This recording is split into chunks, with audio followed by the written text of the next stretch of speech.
Ce soir, nous évoquons la Tunisie où l'iconoclaste Kaïs Saïed rejette toute alliance. On évoquera également le Rwanda. La RDC, l'ex-ministre de la Santé inculpé sur fond de rivalité avec le président Tshisekedi. La Côte d'Ivoire, à l'appel de la CPI contre Gbagbo, est un acharnement. Et puis le Togo, le Haut Conseil des Togolais de l'extérieur, les élus de la diaspora sont attendus à Lomé en novembre prochain. Ce soir sur le plateau, Jean-Paul Ago, Arcoleté, directeur de publication de Focus Info. Bonsoir Jean-Paul. Bonsoir Samuel. Francisco Napokura, journaliste freelance. Bonsoir Francisco. Bonsoir Samuel. La Tunisie, le candidat indépendant Kaïs Saïed, arrivé en tête du premier tour de l'élection présidentielle, a écarté mardi l'idée d'une alliance avec des partis à 3 semaines d'un scrutin législatif qui devrait redessiner le paysage politique du pays. Il n'y a pas d'alliance entre des partis politiques ou un parti ou une coalition de partis. Il y a un projet, a-t-il déclaré à la presse. Celui qui veut adhérer est libre de le faire. Jean-Paul, ça c'est... On sait qu'il a fait campagne sur l'anti-système et dans cette logique, il reste fidèle à ce qu'il avait dit. Oui, puisque jusque-là, ça lui a plutôt réussi.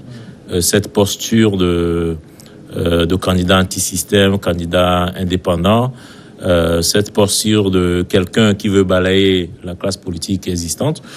Donc, il est arrivé en tête du premier tour. Il n'y a aucune raison pour... qu'il change.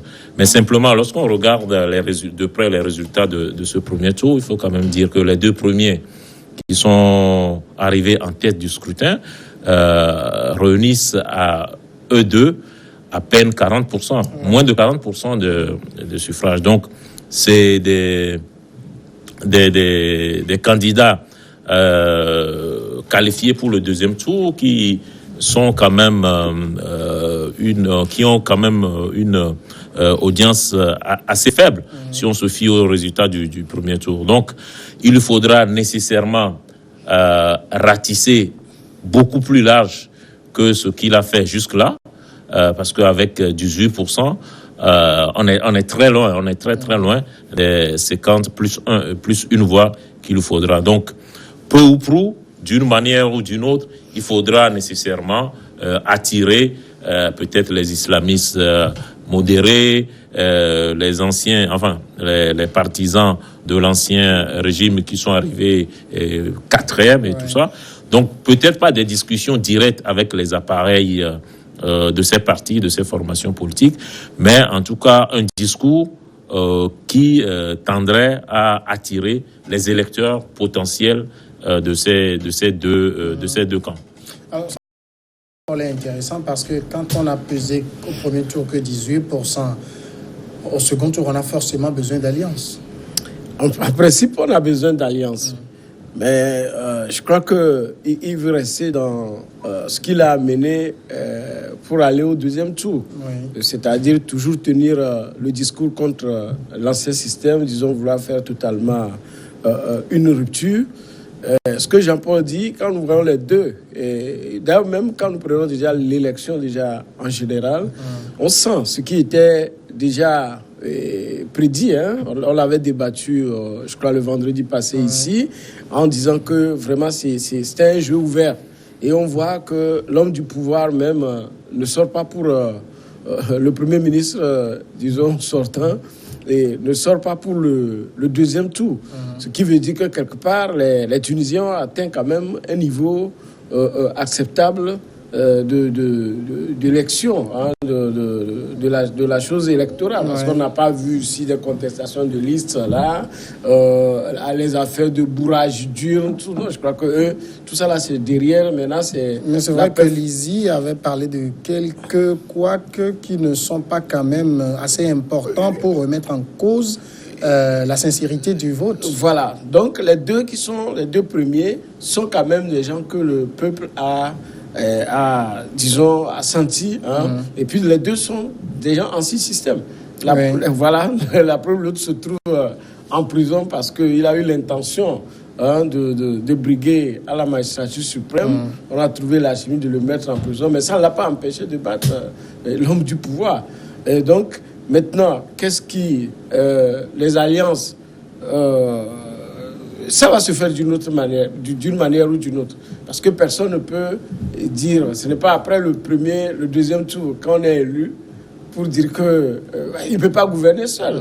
Il est un homme de hors système qui n'a pas, un professeur d'université qui n'a pas fait le pouvoir, l'exercice du pouvoir et autres. C'est maintenant qu'il est en train de venir. Il aura forcément besoin des gens de la maison parce qu'il ne va pas tout balayer du revers de la main en un seul jour.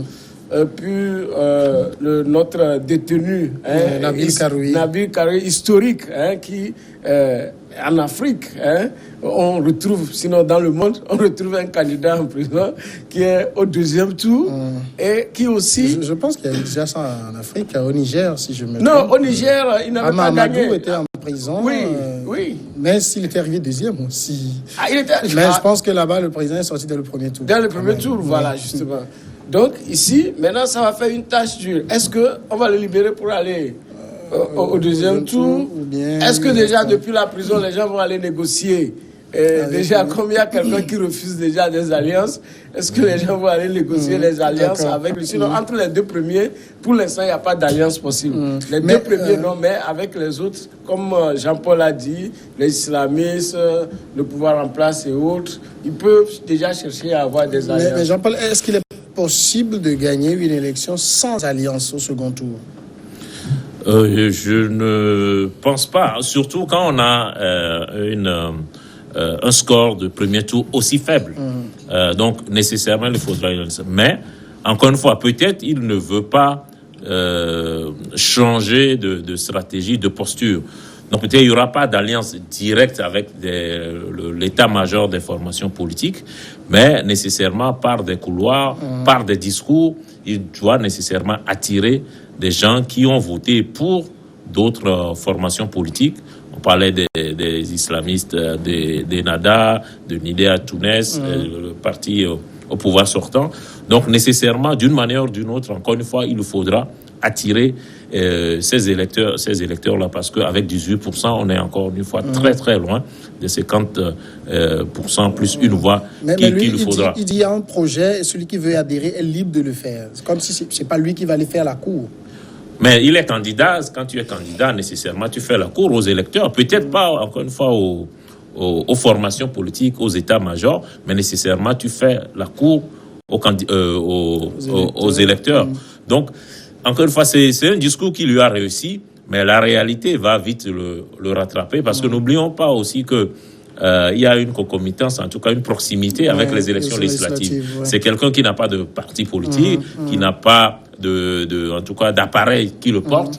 Mais les élections présidentielles, autant on peut gagner, j'allais dire presque facilement, quand on est candidat indépendant, une élection présidentielle, autant les législatives, c'est plus compliqué. Il y a aussi une dimension locale, il y a des gens qui ont une assise locale, donc ça joue. Donc, si vous permettez, on va aller à la pause et on revient dans quelques minutes.